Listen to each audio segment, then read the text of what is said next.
Welcome to Politics, the show where we strip away the talking points, bypass the spin, and dive straight into the tough conversations about politics that everyone else is trying to avoid. Politics isn't a game, but it's often played like one. On this show, we expose the strategies, question the motives, and break down how the decisions made in back rooms actually impact your daily life. We aren't here to echo party lines or give anyone a free pass. We're here to ask the uncomfortable questions, challenge the conventional wisdom, and have raw, honest debates with the people shaping our world.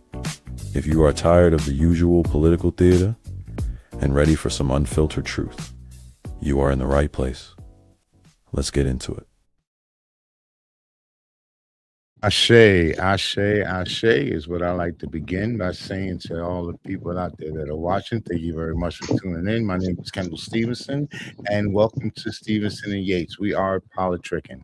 Always, we like to start the show off with something to be grateful for.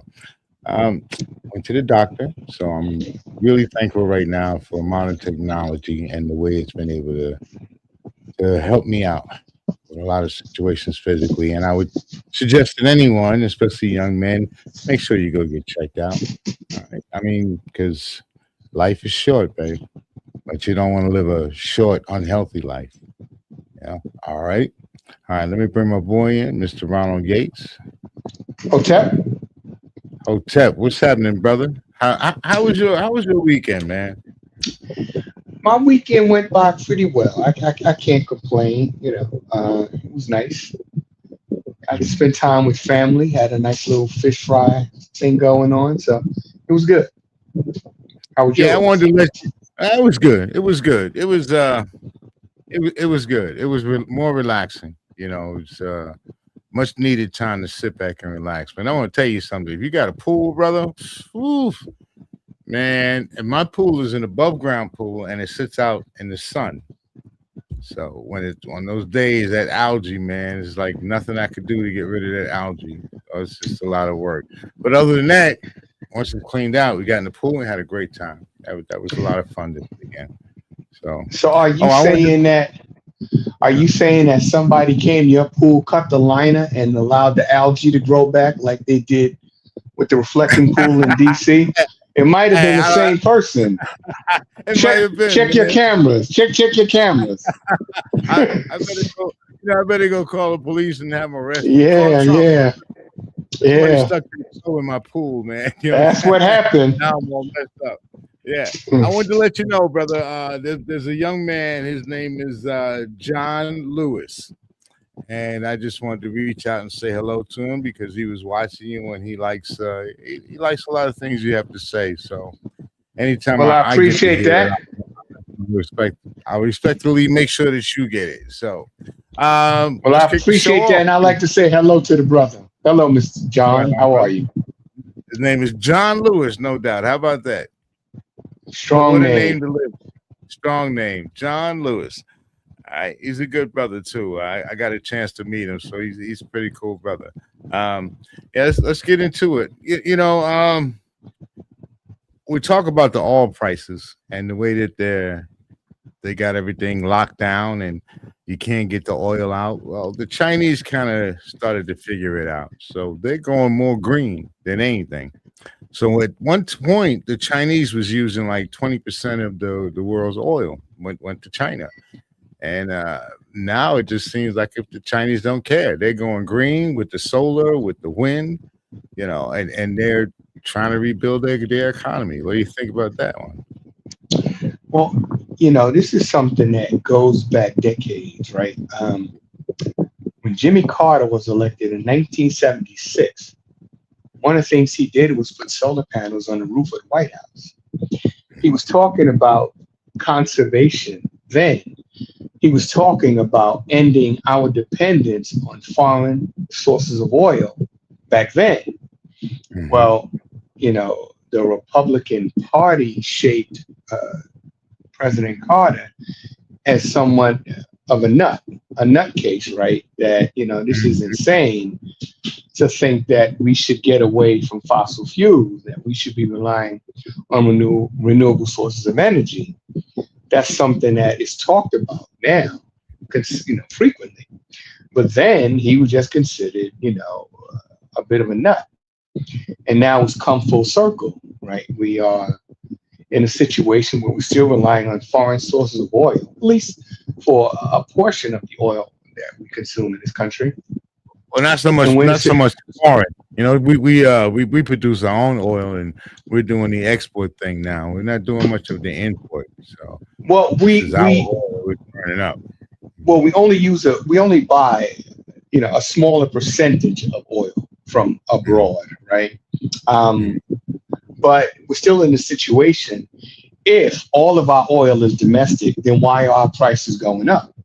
So obviously, there are still some oil companies that are buying oil from the Middle East, and it's driving up the cost of oil again, right? I think oil is approaching $100 a barrel again, and why, right?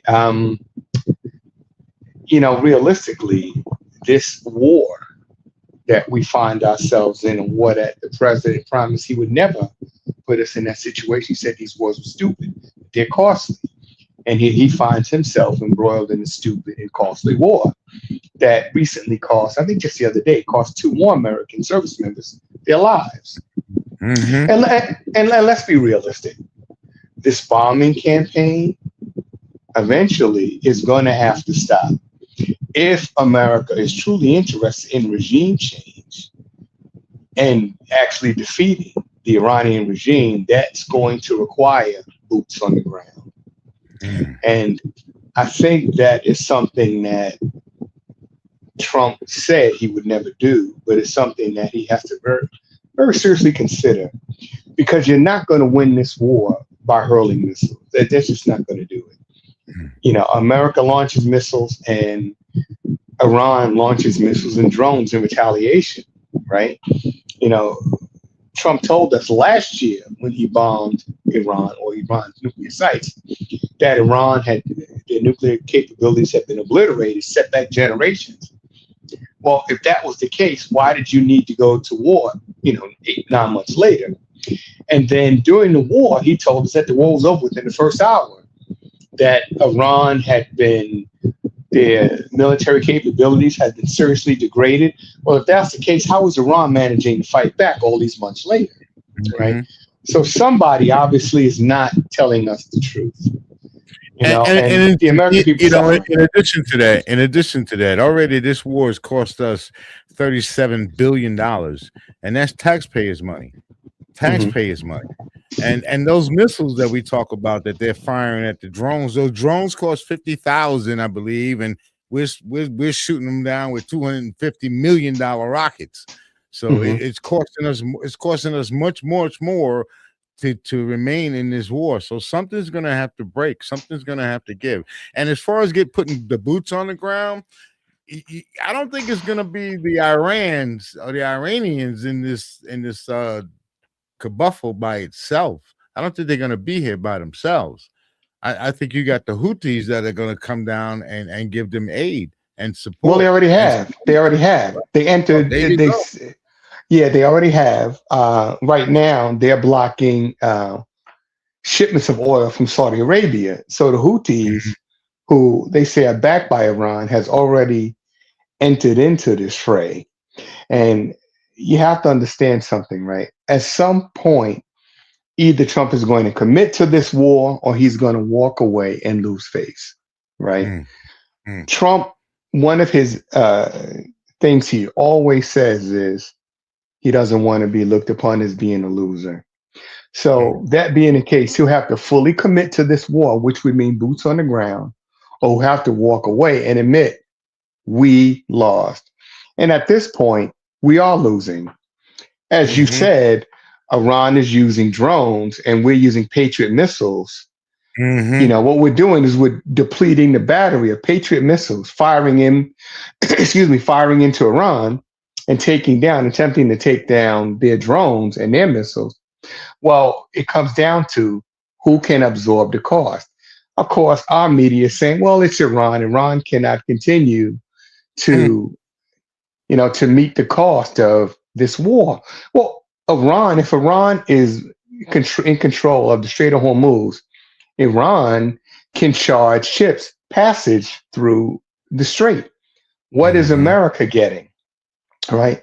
And, I think what people are not paying close enough attention to, about 3 weeks, a month ago, America and Iran were negotiating a ceasefire. In fact, we had a ceasefire that was agreed to by both sides in principle. Well, what people didn't pay close attention to was the response of Benjamin Netanyahu. He was not happy with the fact that America and Iran were ending hostilities. Then all of a sudden now,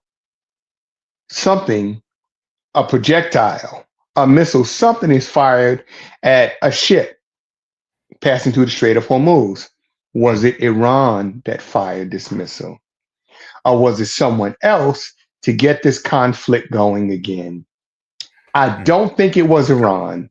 I think it is quite possible that Israel fired this missile to blame Iran, knowing that it would bring America back into this conflict. And I tell you, man, I don't think Trump really give a damn about a ceasefire or not, because on a Friday he says we have a ceasefire, but then on Saturday he orders a strike and start blowing shit up more.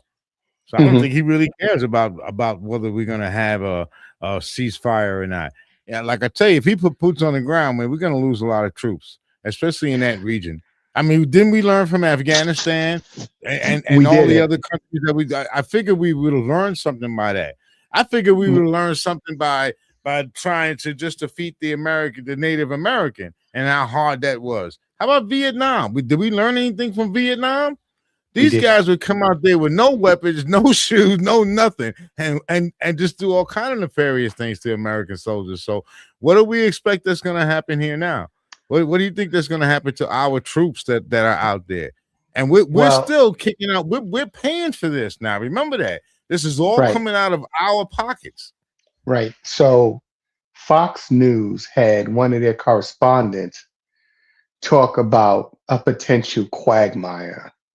This is the same sort of talking points that were used during Afghanistan, that 20-year war, and also in Vietnam, right? We're in that same sort of position right now.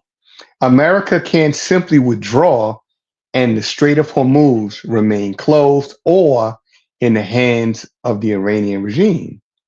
Because if that were to be the case, then why are these American service members? Why did they die? What have we accomplished? What did we spend trillions or billions of dollars on if Iran continues to control the Strait of Hormuz?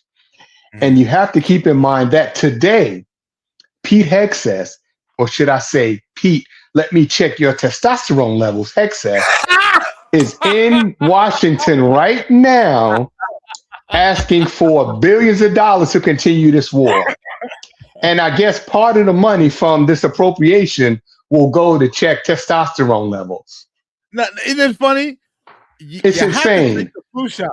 You're mandatory. You're not mandatory to take the flu shot. It's not. You're a soldier. If you say I refuse to take the flu shot for whatever reason, religious or whatever, you must take that test for your testosterone.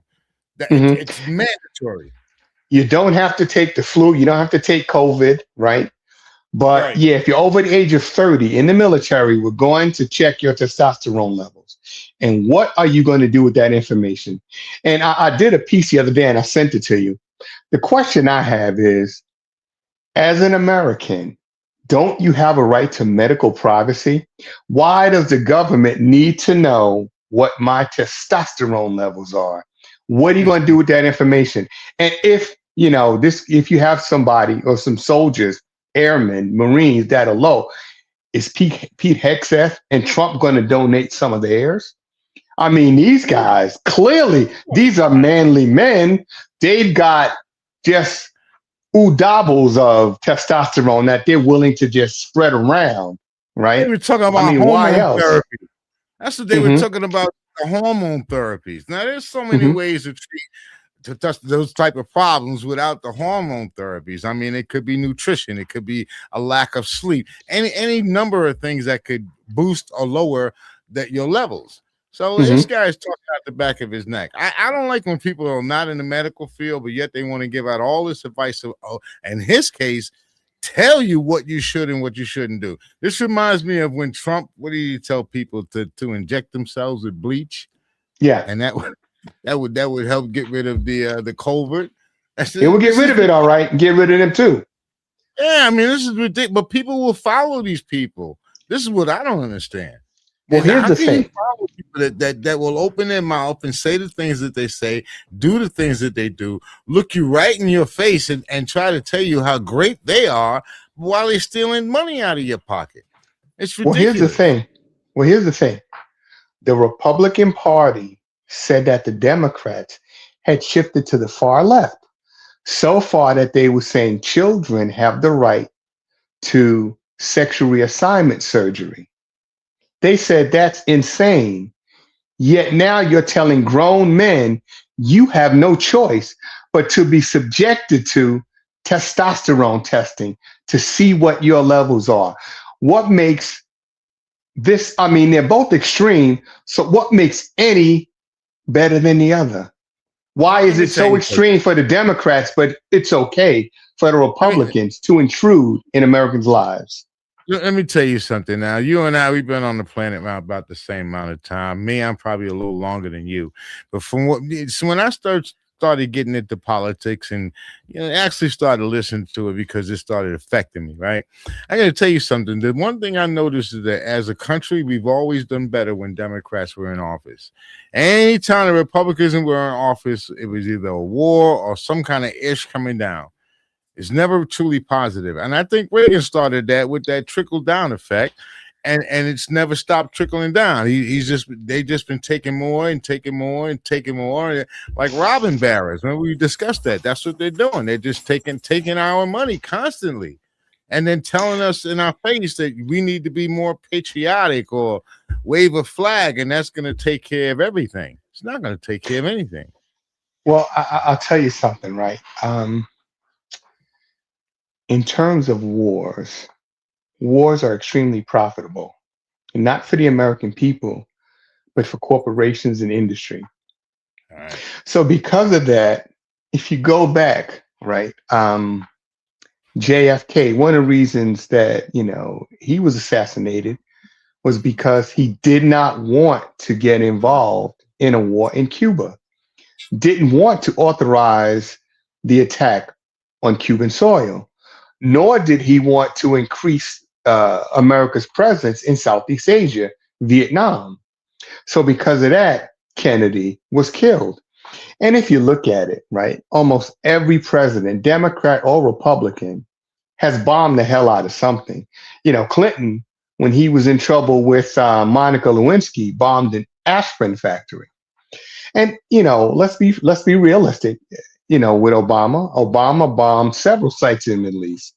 So that seems to be a go-to tactic for the president, regardless of what side of the aisle you come down on.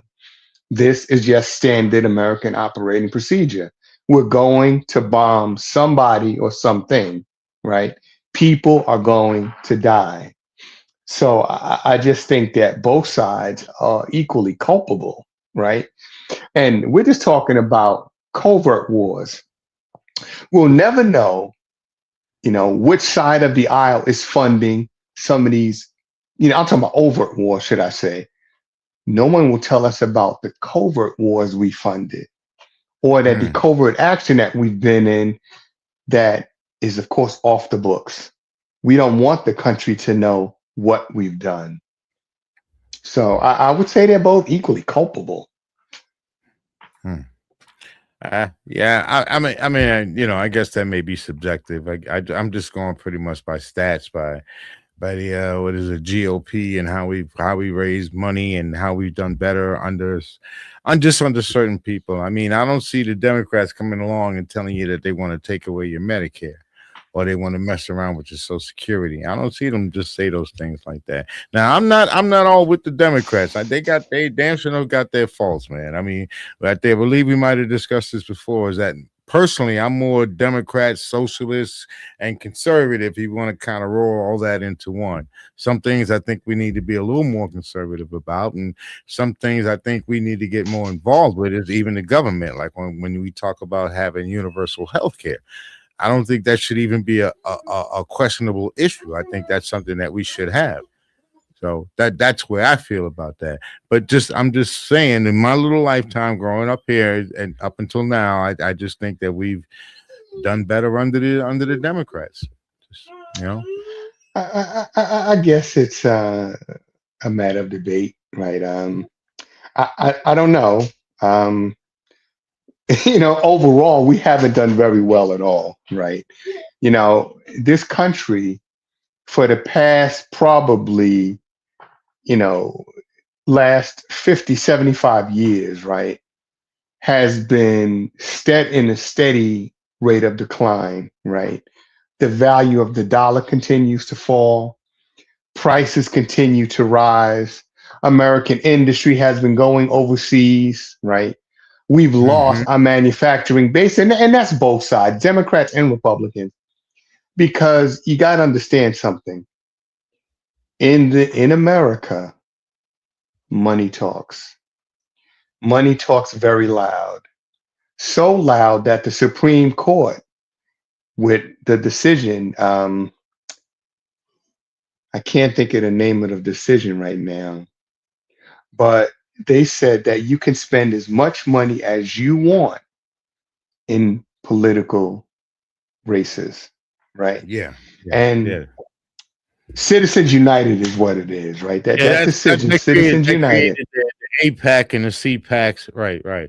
That's when they and said that that they corporations are people now. They're people. They're not corporations. They're they people said too. it's speech. They said Mm, money equals speech, right?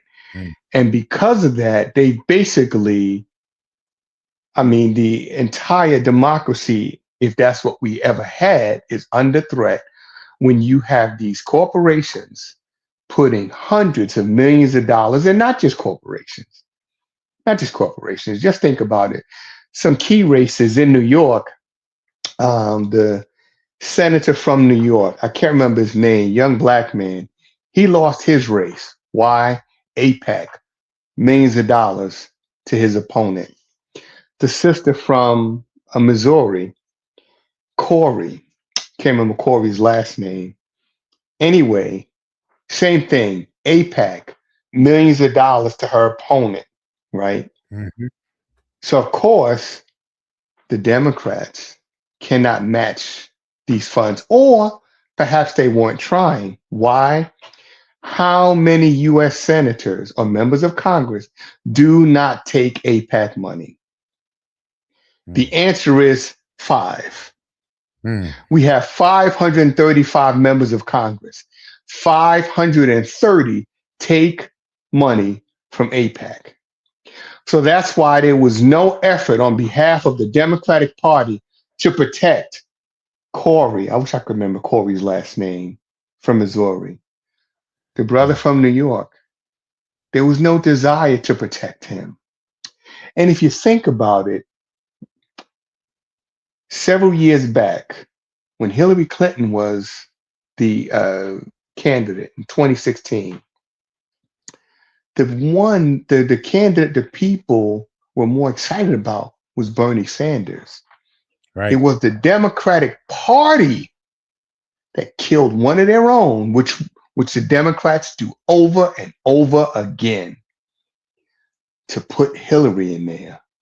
Hmm. Bernie stood a better chance of beating Trump in 2016 because they already had the dirt on Hillary Clinton from, you know, the Haiti fundraiser, right?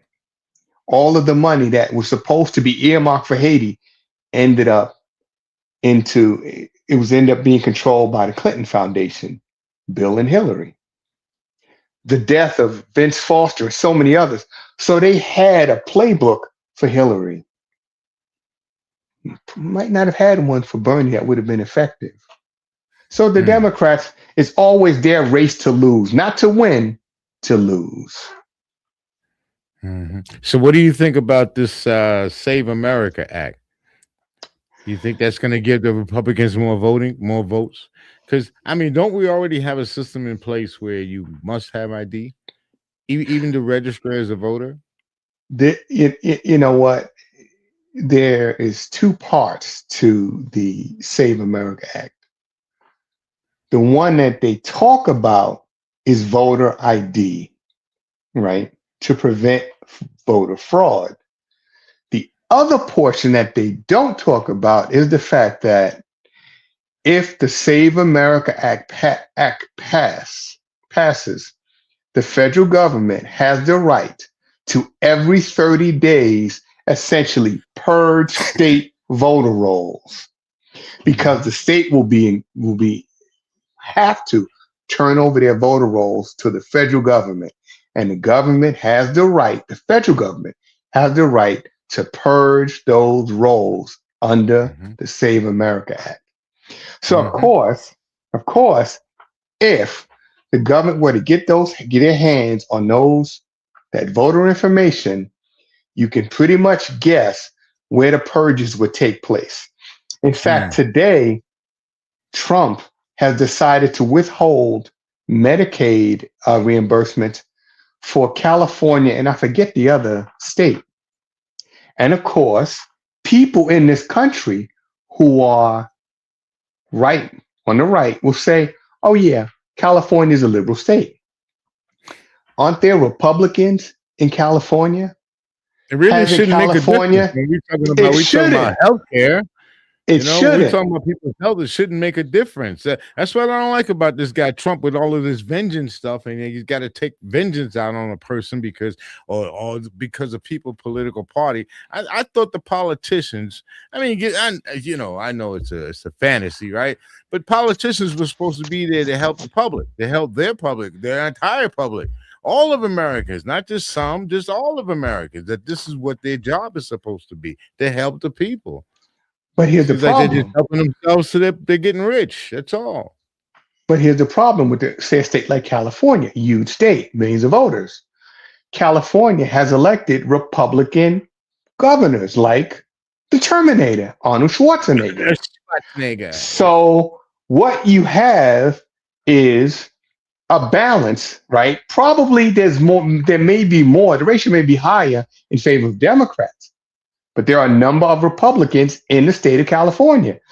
If you're withholding the Medicare reimbursement to California, you're hurting the Republicans who live there, who supported you, who voted for you.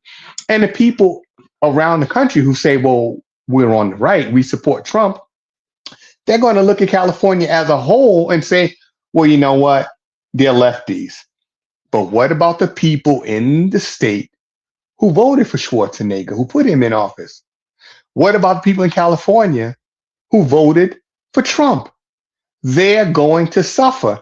If it's like today we had a rainstorm, a massive rainstorm. It doesn't matter if you're a Democrat or Republican. If you're out in the rain, you're going to get wet.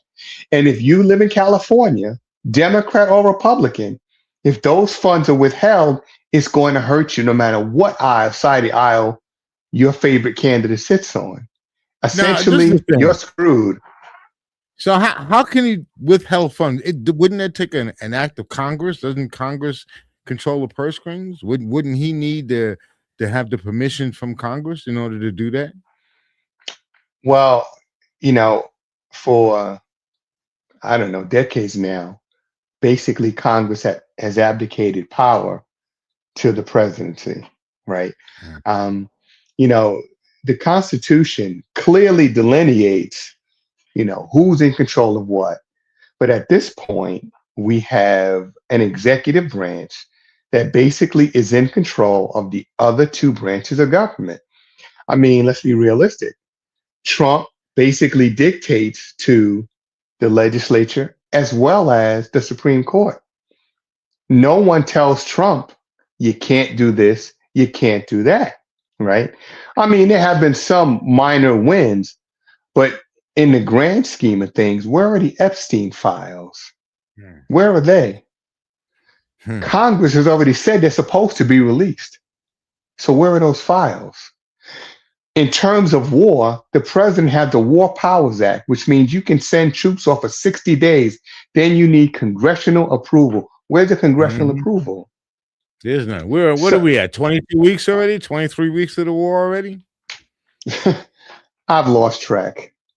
But Hmm. the fact of the matter is, right, you need congressional approval to go to war. And of Mhm. course, Trump has just said pretty much on his own, this is what we're going to do. And the Republican Party basically goes along no matter what. And, I think for Trump, I guess there may be two schools of thought as it relates to him. Either he's not going to seek a third term, which would violate the Constitution, or he figures, I've served 2 terms, I cannot be reelected. I've made $2 billion and my income continues to, grow exponentially. I don't need to sit around in politics. I'm set. My family's set. I have generational wealth. I can walk away with my $400 million 747 and the rest of the money that I've stolen from the American taxpayers, and I can disappear. Is there any reason for him to seek a third term at this Hmm. point? Not really. Especially not at his age. He seems to be losing it anyway. He might as well get the hell out. He can't stay in politics. Something is wrong with that man. He's getting to the point where his mind is not working right. Not at all. Especially you know what he wants to do, right? So he wants to deploy ICE agents out to the polling sites when they have their polling because he's still saying that there's fraud going on, even though everybody has told him, all the experts, even his own people, has told him it's not happening. But he still wants to deploy these ICE people out to the polling. What is that to deter people or to scare people or what is that supposed to do? That's exactly what it is, as a deterrent to keep people away from the polls. And I'm glad you mentioned ICE because there was the shooting of the young man in Maine, right? A Mm-hmm. young man that was legally permitted to work in this country, had a work permit, right? Had not overstayed a visa, was not a criminal, no criminal record. He was shot by an ICE agent. His name, and forgive me if I'm pronouncing it wrong, I believe it's Brule. Well, this agent, when he was hired, said that he had a history of cognitive impairment due to an accident. Mm. Cognitive impairment. How do you give someone with cognitive impairment a gun and a badge and something to enforce the law? Worse is the fact that he has 2 ex-wives. Each ex-wife is telling a consistent story, a pattern of physical and emotional abuse. So much so they said he threw hot water at his own child. Get And that out of in here. high school, yes, and that in high school, he was known to use racist slurs toward black people.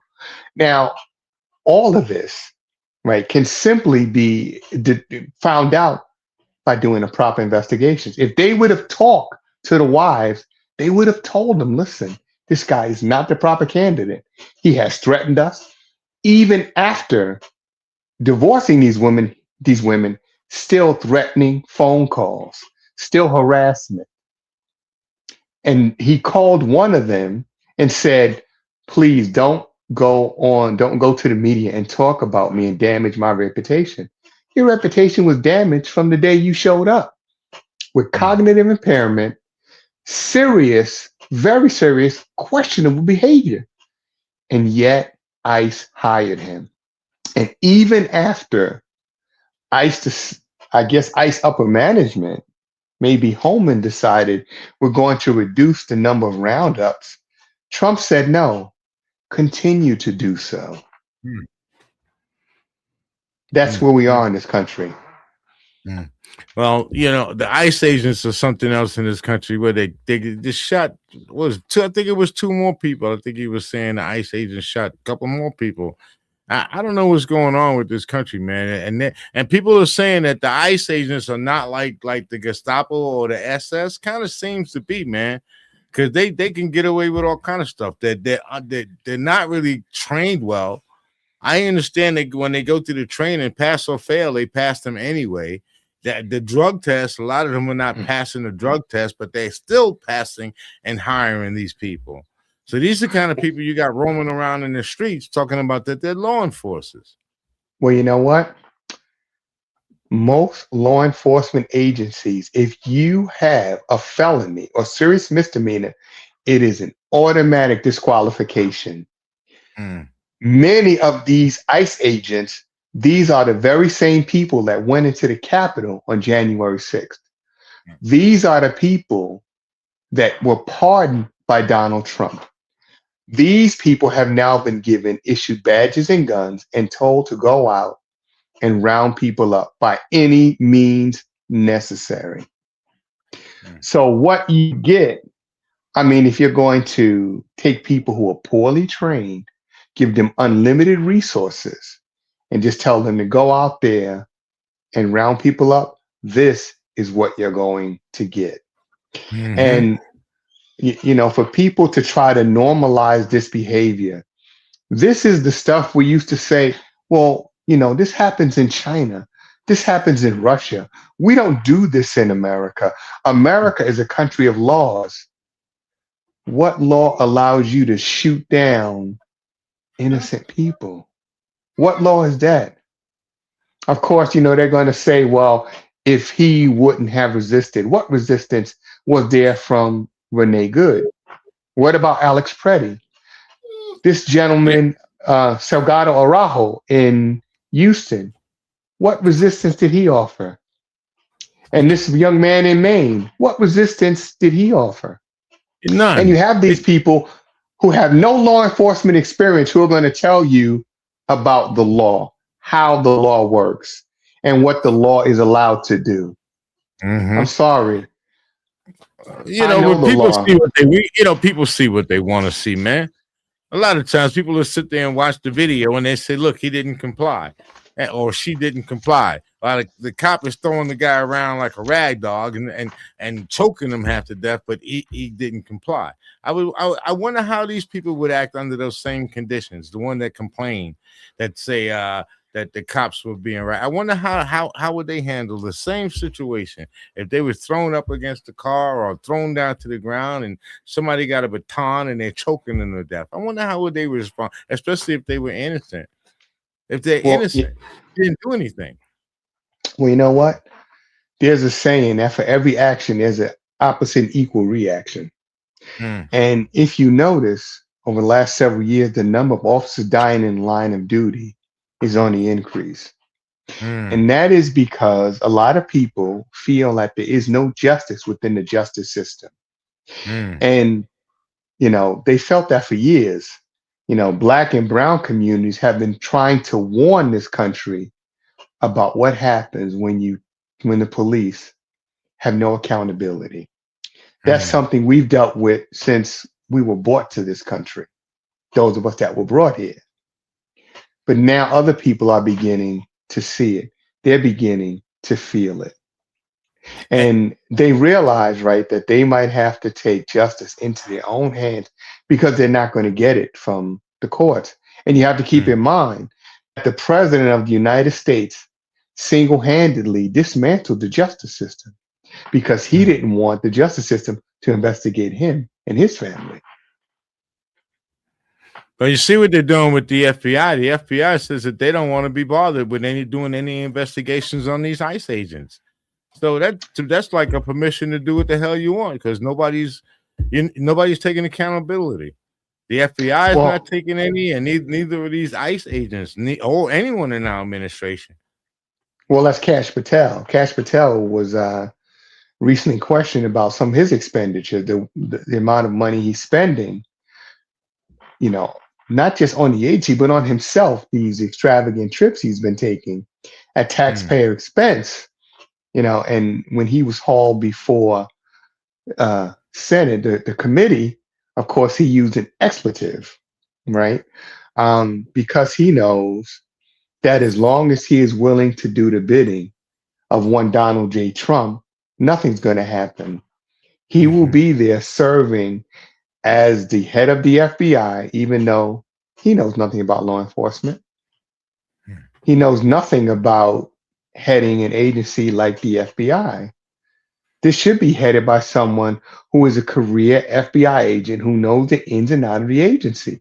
One was Kash Patel, an FBI agent. When was he a police officer? Never. He was Right. never. He was never. Well, wasn't he from some news people or something like? He was a podcaster, there was something like that. He was. Yeah. He was a conspiracy theory podcaster, right? Mm, And of course, no DEI hire there, right? Clearly, there's no one in the country more qualified than Kash Patel or Pete Hegseth, right? These guys, it's not because they were given these positions because they're willing to do whatever Trump says. No, these guys are highly qualified. Somebody that's a drunken Fox News host who said, "I'll stop drinking if I get the nomination." How about that? And Kash Patel, this poor slob, you see him standing in the background of some of these interviews or some of these press conferences, just kind of looking around crazy, like, "Oh my God, what am I doing here? I don't want anybody to realize that I'm an idiot and I have no idea what I'm doing." But you make that abundantly clear every day. Sure does. Him and the that's the Secretary of Defense, the Secretary of War. But what about the DOJ, and that's how they're going after the news reporters and their family, the journalists? You heard about that one? Well, if you recall, during Trump's second run for office, do you remember how J.D. Vance talked about how the Biden administration was censoring the media? Mm-hmm. How they were denying free speech, and now you have Trump, who will not allow certain news organizations even to be on the plane with him. They've been kicked out of the White House press corps. Why isn't Scott Pelley on 60 Minutes anymore? Why is it Jimmy Kimmel was taken off the air? And the list goes on and on. He's back on now. He's back on now, right? But the other late night talk show host, and his name escapes me right now, Stephen Colbert. Yeah. Stephen Colbert's off the air. He went after Don Lemon. He went after Don Lemon too. He was at There's another one. All of them have been taken off the air. Why? Were they not effective journalists? Did they not have a track record? One thing in common: they angered one Donald J. Trump, and that's all. That's really good, because that reminds me about what's going on in Canada right now. Now, you see, Canada we have free trade with, but because I guess the news have reported something or says something that Donald Trump didn't like, he slapped tariffs on them. Well, yesterday he slapped another 50. He raised it by 50%. And you know why he did that? He said because the smoke from the wildfires was coming into America and that it was poisoning us. So in other words, he wanted the people of Canada to go outside with their fans and fan the flames or the smoke away from the United States, so that I guess it would go out to the Pacific Ocean or up north into the Arctic Circle, right? But because the wind shifted and brought it down into the United States, Trump decided that they were not managing their forestry very well, so that he had to slap a tariff on them because of the way the wind was blowing. And this is a man, right? And this is a man that says he is a brilliant businessman, that he is a stable genius. Dude, the only money that this guy really got was money that either he's stealing, either through politics or whatever money he inherited. He's been a lousy businessman. How do you lose on having a business where the house always wins? Mhm. Always. I Right. never seen the casino close up, man. House always wins, bro. There's Mhm. always money that people gonna come and spend their money. As long as you got the gambling, the slot machines, whatever, people gonna come. He lost out on that, and every business pretty much that he has touched, man, is gone to the wayside. You know, Mhm. and a lot of stuff that people don't realize has his name on it, but he actually doesn't own it. Mhm. Mm-hmm. Yeah. He just he sells his name, but that's it. But unfortunately, or fortunately for him, what revived Trump socially and then politically is The Apprentice. For those of us from New York, we knew Trump, from way back when, and we knew that Trump was a liar, that he was a narcissist, an extreme narcissist, going back into the 70s and 80s when he claimed to be the biggest builder, the biggest developer in New York, when there were Yeah. so many companies that were way ahead of him in terms of development in New York City. But They he don't want to leave. always, there were just so many, right? That he would get on TV and lie. But there is an old interview he gave to Barbara Walters, where she gave it to him, where she said, "We contacted your banks. You're filing for Mm-hmm. bankruptcy, right? You can't Mm-hmm. borrow any more money." Because of that, Trump now only does select interviews with media that is friendly to him, because he's not going to put himself in a situation. I mean, just think about it. He walked out on a interview with an NBC correspondent just a few months ago because he tried to lie to her and she would not accept his lie. He cut the interview.